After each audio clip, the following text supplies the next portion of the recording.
नमस्कार साथियों, एक बार फिर से स्वागत करता हूं आप सभी का दीप एकेडमी पर। तो दोस्तों, आज हम पढ़ने वाले हैं कक्षा 6 के लिए कक्षा 6 की विविध प्रश्नावली एक। कक्षा 6 की विविध प्रश्नावली एक आज हम पढ़ेंगे दोस्तों। तो चलिए देखते हैं। पहला प्रश्न है, निम्नलिखित प्रश्नों में से सही विकल्प चुनकर लिखिए। निम्नलिखित विकल्पों में से सही चुनकर लिखिए। तो पहला है, चीनी दार्शनिक थे। चीनी दार्शनिक कौन थे? तो इसका सही उत्तर हो जाएगा पॉइंट नंबर 2, यानी कन्फ्यूशस। कन्फ्यूशस चीनी दार्शनिक थे। ठीक है, अगला देखते हैं। अगला विकल्प है हमारा, महानगरों में गगन चूमते खड़े हैं। महानगरों में गगन चूमते खड़े हैं क्या? भवन। भवन गगन चूमते खड़े हैं, तीसरा आपका सही उत्तर हो जाएगा। अगला प्रश्न है, उज्जैनी के सम्राट का नाम था। उज्जैनी के सम्राट का क्या नाम था? उज्जैनी के सम्राट का नाम था विक्रमादित्य। दूसरा आपका ऑप्शन नंबर 2 आपका सही आंसर हो जाएगा। ठीक है, आगे देखते हैं। आगे है, सफलता में ता है। सफलता में ता क्या है? सफलता में ता है, तो इसमें सफलता में ता है प्रत्यय। ऑप्शन नंबर 2, सफलता में ता है अपना प्रत्यय, ऑप्शन नंबर 2। ठीक है, आगे बढ़ते हैं। अगला है हमारा विकल्प, सूर्य का पर्यायवाची शब्द है। सूर्य का पर्यायवाची शब्द है, तो सूर्य का पर्यायवाची शब्द हो जाएगा हमारा भास्कर, ऑप्शन नंबर 2। ऑप्शन नंबर 2 भास्कर सूर्य का पर्यायवाची हो जाएगा। ठीक है दोस्तों, आगे बढ़ते हैं। अगला प्रश्न होगा हमारा, रिक्त स्थानों की पूर्ति कीजिए। रिक्त स्थानों की पूर्ति कीजिए। रिक्त स्थानों की पूर्ति में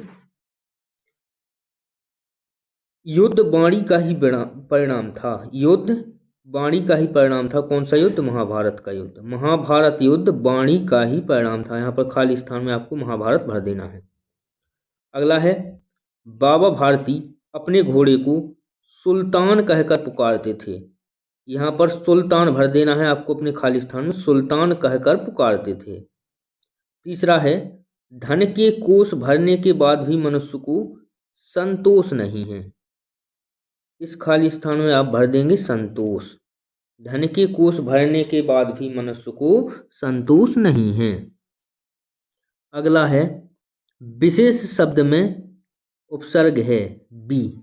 विशेष शब्द में बी उपसर्ग है, इसको आप भर देंगे अपनी कॉपी में, इसी पे काफी लिख लेंगे, अपनी किताब में भर लेंगे। विशेष शब्द में बी उपसर्ग है। अगला है, मीठी बोली शब्द में विशेषण है क्या? मीठी। नीले अक्षर से लिखा है जो, ये आपका खाली स्थान था यहाँ पर। तो मीठी बोली शब्द में मीठी विशेषण है। ठीक है, ये हो गए आपके रिक्त स्थान। आगे बढ़ते हैं। आगे है हमारा, निम्नलिखित प्रश्नों के उत्तर दीजिए। निम्नलिखित प्रश्नों के उत्तर दीजिए। पहला प्रश्न है हमारा, स्वतंत्रता संग्राम में शत्रु की दशा कैसी थी? स्वतंत्रता संग्राम में शत्रु की दशा कैसी थी? इसका उत्तर हम लिखेंगे। उत्तर है, स्वतंत्रता संग्राम में वीरों को देखकर शत्रु डर से कांपने लगते थे, उन्हें अपने हारने की आशंका रहती थी। ठीक है, स्वतंत्रता संग्राम में शत्रु की दशा कैसी थी? स्वतंत्रता संग्राम में वीरों को देखकर शत्रु डर से कांपने लगते थे, उन्हें अपने हारने की आशंका रहती थी। ठीक है, इसी प्रकार से आप लिख देंगे। अगला प्रश्न है हमारा, अपना घोड़ा वापस पाकर बाबा भारती ने क्या कहा? अपना घोड़ा वापस पाकर बाबा भारती ने क्या कहा? तो इसका उत्तर हम लिखेंगे, अपना घोड़ा वापस पाकर बाबा भारती ने कहा कि अब कोई गरीबों की सहायता से मुंह ना मोड़ेगा। ठीक है, अपना घोड़ा वापस पाकर बाबा भारती ने कहा कि अब कोई गरीबों की सहायता से मुंह ना मोड़ेगा। ठीक है, बढ़ते हैं आगे। अगला प्रश्न है हमारा, जन सेवा का भाव क्यों समाप्त हो गया है? जन सेवा का भाव क्यों समाप्त हो गया है? तो इसका उत्तर हम लिखेंगे, राजनीति की कपटपूर्ण चालों के कारण, जनसेवा का भाव समाप्त हो गया है। राजनीति की कपटपूर्ण चालों के कारण जनसेवा का भाव समाप्त हो गया है। ठीक है, अगला प्रश्न है हमारा, संज्ञानंद की पत्नी का क्या नाम था? तो संज्ञानंद की पत्नी का नाम क्रिया देवी था। संज्ञानंद की पत्नी का नाम क्रिया देवी था। ठीक है दोस्तों, बढ़ते हैं आगे। अगला प्रश्न है हमारा, खाई कुएं से कवि का क्या आशय है? खाई कुएं से कवि का क्या आशय है? तो इसका उत्तर हम लिखेंगे, जीवन महासंग्राम है जिसमें पल पल अनेक बाधाएं हमें घेर लेती हैं। एक बाधा को हम पार नहीं कर पाते तब तक दूसरी तरफ मुसीबत पैदा हो जाती है। अर्थात इधर खाई उधर कुआ, तात्पर्य यह है कि हर तरफ मुसीबतें ही मुसीबतें हैं। ठीक है, कवि ने कहा है जीवन महासंग्राम है जिसमें पल पल अनेक बाधाएं हमें घेर लेती हैं। एक बाधा को हम पार नहीं कर पाते तब तक दूसरी तरफ मुसीबत पैदा हो जाती है। अर्थात इधर खाई उधर कुआ, तात्पर्य यह है कि हर तरफ मुसीबतें ही मुसीबतें हैं। ठीक है, ये प्रश्न भी हमारा पूरा हो गया। अगला प्रश्न है, पतित पावनी किसे कहा गया है? पतित पावनी किसे कहा गया है? तो उत्तर लिखेंगे हम, पतित पावनी गंगा को कहा गया है। पतित पावनी गंगा नदी को कहा गया है। ठीक है, देखते हैं आगे बढ़ते हैं। तो आगे हम देखते हैं, निम्नलिखित प्रश्नों के उत्तर 3 से 5 वाक्यों में दीजिए। इनके उत्तर हम 3 से 5 वाक्यों में देंगे। तो इसका पहला प्रश्न हमारा हो जाएगा, शास्त्री जी ने अपनी पत्नी को कौन सी पंक्तियां सुनाई और क्यों? शास्त्री जी ने, लाल बहादुर शास्त्री जी ने अपनी पत्नी को कौन सी पंक्तियां सुनाई और क्यों? तो इसका उत्तर हम लिखेंगे दोस्तों, शास्त्री जी की पत्नी नौकर द्वारा काम बिगड़ जाने से गुस्से में थी, इसलिए शास्त्री जी ने निम्न पंक्तियां सुनाई। शास्त्री जी की पत्नी नौकर द्वारा कोई काम बिगड़ जाने से गुस्से में थी, इसलिए शास्त्री जी ने निम्न पंक्तियां सुनाई। तो पंक्तियां थी, कुदरत को नापसंद है सख्ती जवान में, इसीलिए तो दी नहीं हड्डी जवान में, जो बात कहो साफ हो सुथरी हो भली हो, कड़वी ना हो खट्टी ना हो मिश्री की डली हो। ये पंक्तियां शास्त्री जी ने अपनी पत्नी को सुनाई। ठीक है दोस्तों, ये प्रश्न भी हमारा पूरा हो गया। आप चाहें तो इसका स्क्रीनशॉट ले सकते हैं। आगे बढ़ते हैं, अगला प्रश्न है हमारा,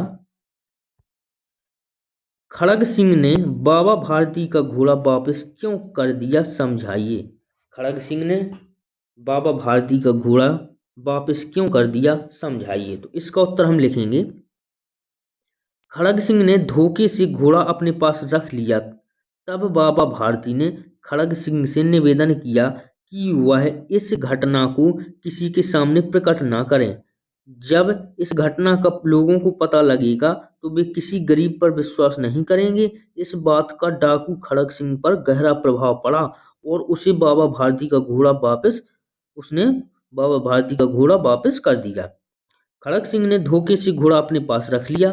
तब बाबा भारती ने खड़ग सिंह से निवेदन किया कि वह इस घटना को किसी के सामने प्रकट ना करे। जब इस घटना का लोगों को पता लगेगा तो वे किसी गरीब पर विश्वास नहीं करेंगे। इस बात का डाकू खड़ग सिंह पर गहरा प्रभाव पड़ा और उसने बाबा भारती का घोड़ा वापस कर दिया दोस्तों। तो ठीक है, ये हो गया आपका, ये प्रश्न भी कंप्लीट हो गया। इसी प्रकार से आप लिख लो अपनी कॉपी में, और चाहे तो आप इसका स्क्रीनशॉट भी ले सकते हैं। आगे बढ़ते हैं, अगला प्रश्न है हमारा, अगस्त्य ऋषि का उल्लेख कवि ने क्यों किया है? अगस्त्य ऋषि का उल्लेख कवि ने क्यों किया है? तो उत्तर हम लिखेंगे, अगस्त्य ऋषि ने अंजलि में भर भर कर समुद्र को पीकर सुखा दिया था। उसी प्रकार जीवन रूपी संग्राम के विजय पथ पर चलने वाले युवक बाधाओं रूपी समुद्र को सुखाकर अपना मार्ग निकाल सकते हैं। इसलिए कवि ने अगस्त्य ऋषि का उल्लेख किया है। अगस्त्य ऋषि ने अंजलि में भरकर समुद्र को पीकर सुखा दिया था। उसी प्रकार जीवन रूपी संग्राम के विजय पथ पर चलने वाले युवक बाधाओं रूपी समुद्र को सुखाकर अपना मार्ग निकाल सकते हैं। तो इस प्रकार से दोस्तों आपका ये प्रश्न भी पूरा हो गया। अगला प्रश्न है हमारा, अपना हिंदुस्तान कहाँ है, कवि ने यह प्रश्न क्यों किया है? अपना हिंदुस्तान कहाँ है, कवि ने यह प्रश्न क्यों किया है? तो इसका उत्तर हम लिखेंगे, भारत ने नैतिक मूल्यों के बल पर ही विश्व में अपनी अद्वितीय पहचान बनाई थी। लेकिन आज हम अपनी यह पहचान खोते जा रहे हैं। इसलिए कवि ने यह प्रश्न किया है कि अपना हिंदुस्तान कहाँ है। भारत ने अपने नैतिक मूल्यों के बल पर ही विश्व में अपनी अद्वितीय पहचान बनाई थी, लेकिन आज हम अपनी यह पहचान खोते जा रहे हैं। इसलिए कवि ने यह प्रश्न किया है कि अपना हिंदुस्तान कहाँ है। ठीक है दोस्तों, तो इसी प्रकार से आपको अपनी कॉपी में लिख लेना है। और अगर आपको वीडियो अच्छी लगी हो तो चैनल को सब्सक्राइब करें, वीडियो में एंड तक बने रहें, अपने दोस्तों को जरूर शेयर करें। अगर आपको किसी प्रकार की समस्या है तो आप हमें कमेंट करें, हम आपकी समस्या का समाधान करने की कोशिश करेंगे। और आपको इस चैनल पर लगातार वीडियो मिलती रहेंगी, इसलिए आप चैनल को सब्सक्राइब जरूर कर लें और चैनल से जुड़ जाएं।